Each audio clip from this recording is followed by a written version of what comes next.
Yes, Jessica, tama yan, no? Sa mga sandaling ito, yung ilan sa mga magsasaka dito sa Benguet double time na sa pag-ani sa kanilang mga pananim sa pangambang maapektuhan nga ng andap, no? Hindi naman kaila, Jessica, ni hindi pa ito yung peak ng amihan na inaasahan bandang Pebrero pa.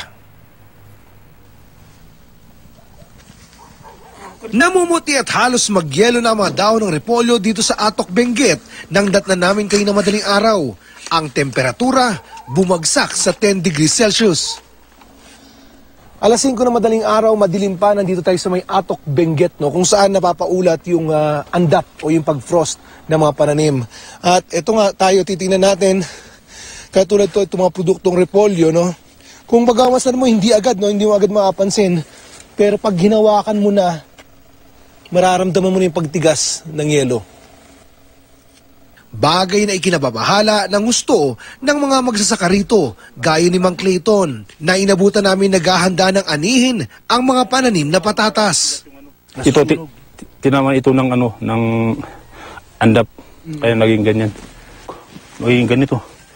Hindi na lalaki yung mga ganito, hindi na lalaki yung mga patatas. Kaya imbis daw mauwi sa wala, yung mga di pa dapat i-harvest, inaani na ng mga magsasaka. Ang resulta, sobra-sobrang supply sa mga pamilihan, kaya bagsak ang presyo. Sa La Trinidad Benguet Market, yung repolyo na dati ay nabibiling mahigit 20 pesos kada kilo, ngayon nasa 10 piso na lang. Ang pechay na dating nasa 20 pesos kada kilo, naglalaro na lang sa 10 to 12 pesos. Ang patatas naman, 25 pesos lang, may 1 kilo ka na. Bagay na sinasamantala ngayon ng mga mamimili. Pag wala nang harvest, bukas mataas na naman. Depende sa dating yan. Araw-araw iba-ibang presyo. Pero sa oras na sumadsad pa raw ang presyo ng mga gulay, Baka yung iba hindi na harvestin. Kung abot ng 4 pesos, hindi na harvestin yun. bakit? Masyadong mawawa na yun. Sayang lang yung pamasahe. At saka yung taong babayaran mo. Ang Department of Agriculture nagsasagawa na raw ng assessment sa estado ng andap dito sa Benguet. Sa ngayon makakabuti raw ang pagbasa sa mga pananim kung makakaranas ng andap. Kasi once na pag naarawan na yan, yun ang nakakasira. Pag natanggal na yung ice. At para naman di sumobra ang mga supply sa mga pamilihan. Kasi hindi sila sabay-sabay mag-deliver.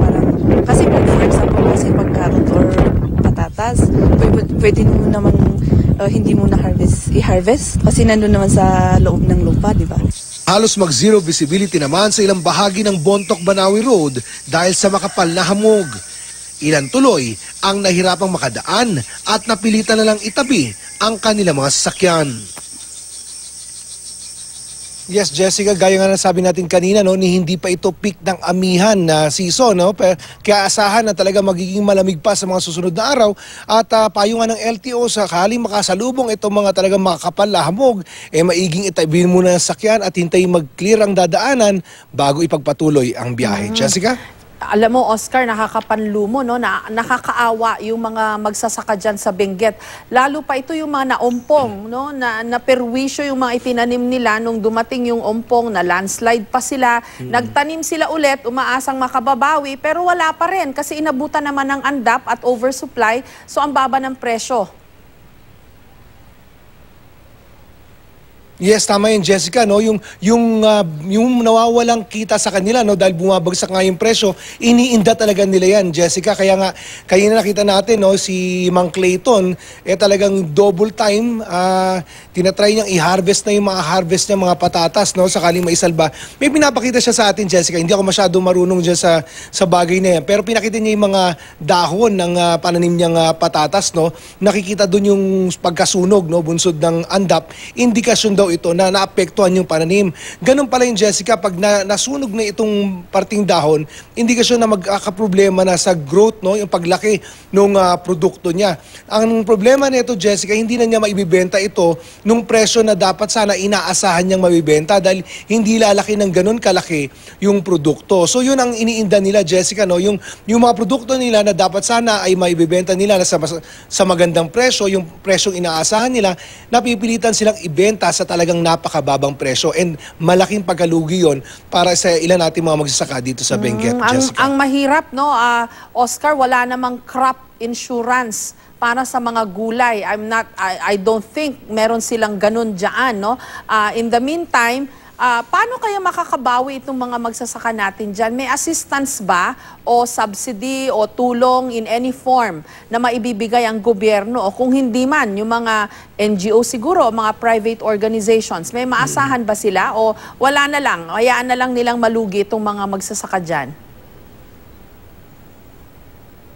Well, Jessica, in fairness naman no, sa Department of Agriculture, natsyempohan natin sila kanina dun sa area na nagsasagawa ng survey. No?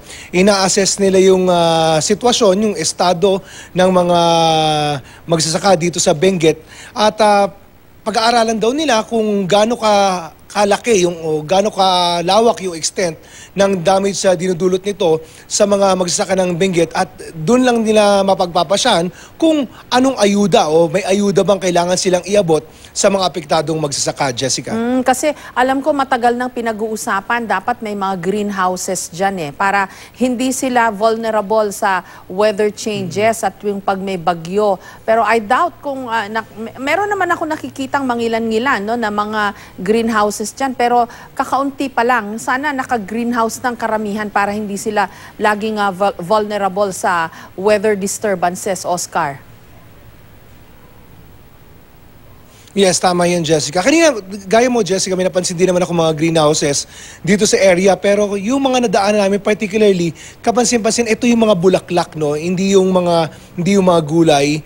Particularly mga bulaklak, ito mga nasa loob ng mga greenhouses. Hindi ko lang alam sa iba pang mga lugar, no? Pero at least sa pinuntahan natin kanina sa Atok Benguet, yung mga nasa loob ng greenhouses, yung mga bulaklak, pero yung mga gulay, ito yung mga exposed sa labas na talagang matinding paglamig, Jessica. Maraming salamat sa iyo, Oscar Oida.